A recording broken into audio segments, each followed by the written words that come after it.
Но это не easy school. Я могу это так же, как и не полилать туном, чувак. Какой еще вариант? УВЕ? Нет, УВЕ это точно не работает. Ну, УВЕ делают это вообще после больше намного. как бы чем выше, тем лучше.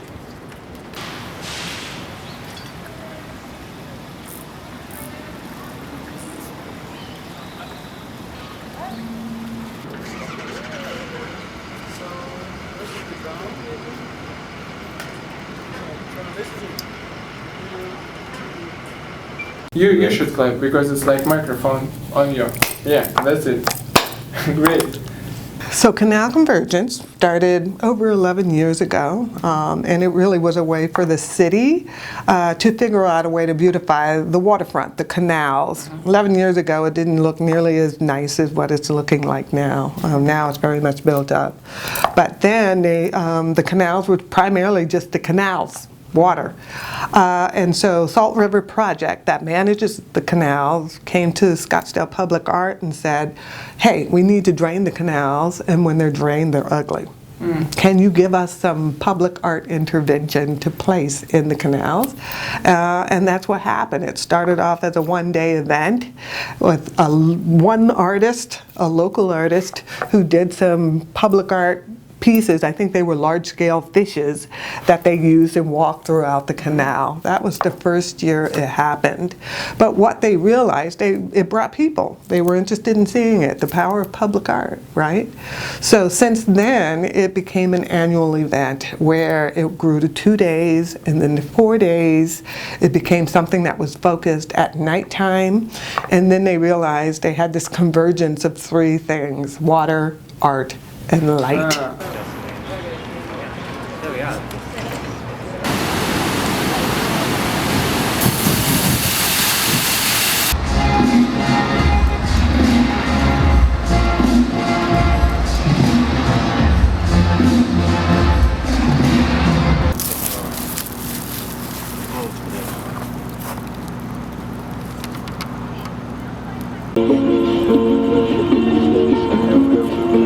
Давай просто сейчас есть стяжки.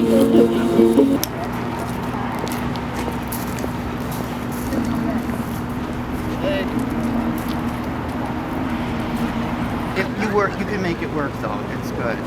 It's a good yellow. That's good. Because what the memories got landed.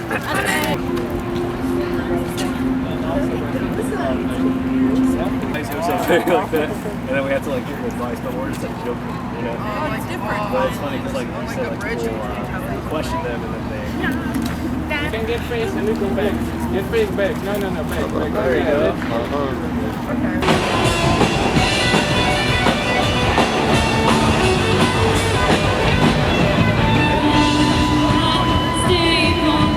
One over there was swamped by the sprinklers. It's in grass, and it stopped working. So First Canal Convergence that we had 11 years ago, that might have brought a couple thousand people. Last November's Canal Convergence, we had over 277,000 people who attended over the course of those 10 days. We anticipate we're probably going to have more than that this year, right? Yes. You've seen the crowds out there, so you have an idea. So that is one metric. We call that a metric in terms of what we look at. What we also do is we gauge the businesses that are in the area to determine how their sales are going. So as an example, the restaurant Olive and Ivy, that's right there on the waterfront. Last November, over the course of those 10 days, their revenue was $150,000 more than what they had done last year during those same 10 days in November in 2017. So that was a very strong indication that money is coming in. Absolutely. So there's things like that that we look at after Canal Convergence is over to say, we've seen an increase here, and that is what has translated into that.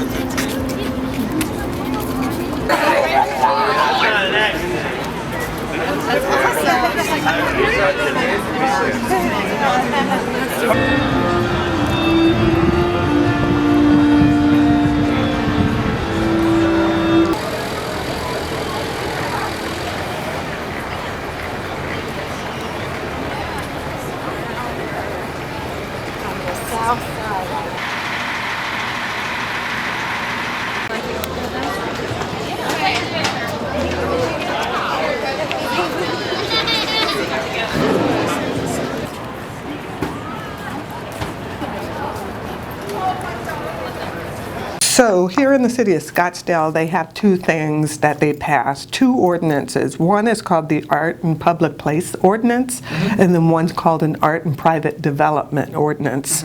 Both of those were passed in about 1985, and those ordinances basically stipulated that 1% of a capital construction project would be used towards public art here in the city of Scottsdale. So if there was a library that the city was building, 1% of the construction cost of that building got pulled aside for us to be able to create public art that, let's say, would go inside that library. The second one is the same thing for developers. So developers who are building a hotel or a luxury high-rise or whatnot here, 1% of that property valuation is given to us to use towards public art as well. So we have two pots of money that each year is generating these dollars where we can create these public art projects that we have here. So there's a third pot of money that's used, that's funded, that funds Canal Convergence, and that comes out of what's called our Tourism and Development Commission fund, and there's a fund that's called bed tax dollars. Basically, there's a tax that's put on everyone who stays in a hotel, and the tax when you check out of your room, the taxes from that go specifically into this pot. And so Canal Convergence is funded out of that towards what we're doing here in Scottsdale as well. So they very much are wanting to make sure there's public art, clearly, here in Scottsdale.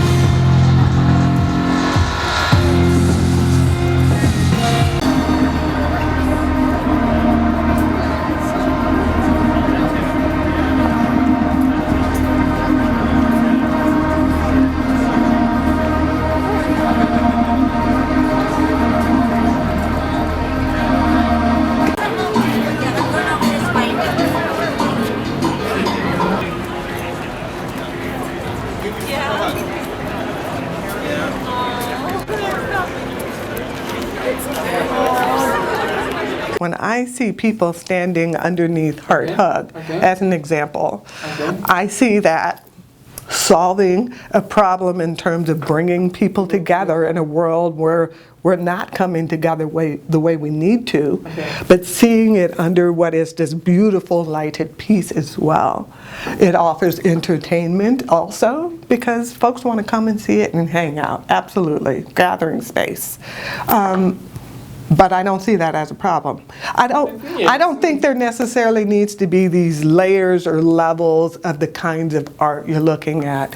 Purist, pure art, high art versus whatever else in between. I mean, for me, that we have artists who are doing anything, whether it's about making you think deeply or whether it's about just having fun.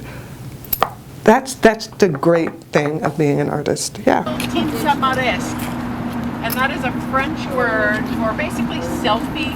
Remember the old days when they had the board cut out with the fat lady at the beach and you put your head in the hole? Well, that's what this is basically the modern version of. And if you stand on the step behind this sculpture's computer will decide what kind of outfit you get to wear for your selfie. And this is done by Izobrulo, the same as Heart Hug. And Ilya is here, right here with Christine. Hello, how are you doing? Ilya's super nice.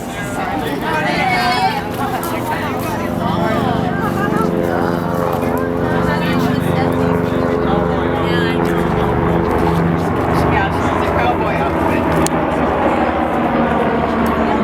Public public art is not easy to do, and so getting that foundation, one, is critical, but two, starting small and familiarizing yourself with a very complex project. I mean, doing art independently is great, but when you're doing public art where you're working with the city to commission a work and have it installed, it's not for the faint of heart. And so it's making sure you start small and build your way up in terms of how you do it, because it's an amazing thing to do once you get there, but there's a lot of details for artists to learn and understand what that means to do it. Такая очень простая фигня.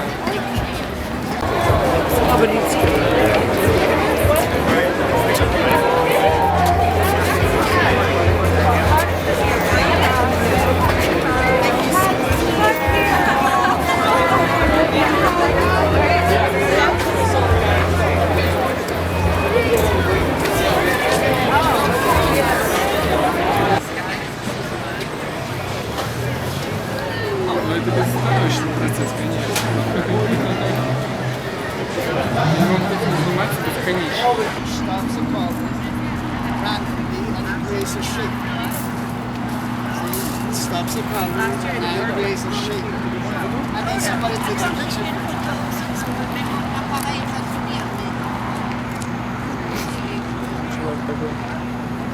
You can get the face a little bit back. You're a lot of far because if you get it little back, yeah, it will be lit more from the sides. Yeah, this will be.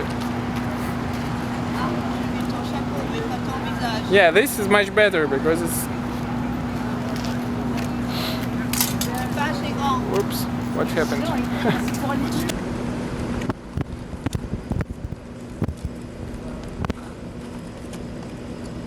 А, мы единственное, что блок питания не примотали. Примотали.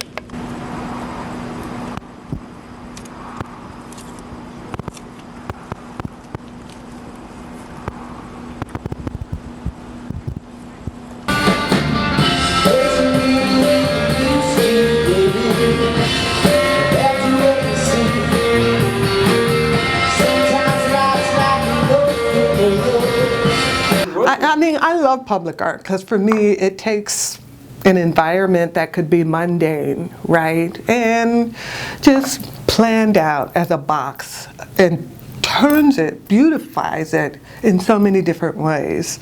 I mean, the power of artists who have great minds, who can think creatively with regards to what art can do to create place, to me turns that into and transforms it into something else. That's the power of public art. The power of public art is also, you don't even have to know about art. It's there. You're going to drive by it, you're going to see it, you might love it, you may hate it, but it's there in the public realm for folks to be able to experience. And what a cool way to be able to identify and say, hey, let's go meet at this public art spot, you know, and to be able to identify something like that, I think that's awesome. So for me, it's about how you really are transforming space into something that's creative, and that we can actually hire artists, that it becomes a business, a work ethic for them as well. That's amazing. I want to keep artists busy working, and what better way to do it is to create public art. What difference between placemaking transformation and Right. public art transformation? Well, public art transformation is working with artists. I think there is the big difference with a lot of, let's say, that placemaking that's occurring, which is great. There's planners, architects, engineers looking at environments, whether it's a park, a neighborhood, and saying, hey, let's figure out a way to transform space. For me, take that to the next level and bring an artist on board as a part of that as well, because artists have amazing ideas in terms of how to create a bus shelter, how to do a tree grate, how to line a street, how to create a mosaic wall space, how to transform that window into something else. So it's taking that built environment, that artist can take it, beautify it in a way that I think is a whole nother level than I love the planners, don't get me wrong, but then just a group of planners, architects, engineers getting together to do that. I think the missing element is the artist. You need to have the artist at the table as a part of that as well. Artwork can just be artwork, right? Yeah. It could be just the Bean in Chicago where you just go and look at it and think it's beautiful, right? But art can also be something that is built into a space and integrated in a way that for architects and planners, for cities like Scottsdale, that artists can come to the table to help solve a problem in terms of how we're going to transform this place as well. I think it's absolutely okay that it can do both things. Art can just be art. Right? It can just be art, and the whimsy and the love or the seriousness of it, it can just be that. We can also have artwork help with solving the problems of identity in space as well. What I do know is that the city of Scottsdale very much is in support of the public art program by having what's called an ordinance so that we can actually generate dollars each year from capital projects to create these public art projects. That's how it works for us here. And so they're very much wanting it because I think the city of Scottsdale sees public art as a way to identify their city. And so they're a huge supporter of it. It's a brand that's going to drive tourism. If you have folks coming to the waterfront, they're also going to probably go get dinner at Olive and Ivy. Some folks might be flying in, so they need to get a hotel. That drives up the revenue with regards to business.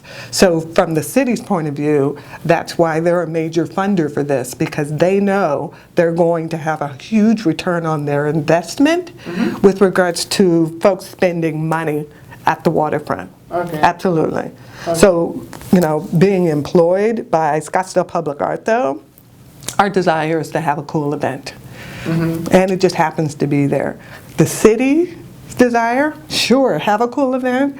Make sure it's bringing in folks who are in turn going to go and spend their money at the businesses and whatnot, so drive that tourism. Here in Scottsdale, we're going to continue to do our permanent public art pieces, but also grow Canal Convergence. As I mentioned earlier, the goal is to go from being just from the waterfront to seeing how we can explore all of the canals here in Scottsdale and having public art everywhere as a part of that. That's a long-range goal, and it might be I retire and somebody else will take on that position to do that. But I know because of our love for public art here in Scottsdale, I think that's the intent. My name is Kim Bogany. I am the director of Scottsdale Public Art.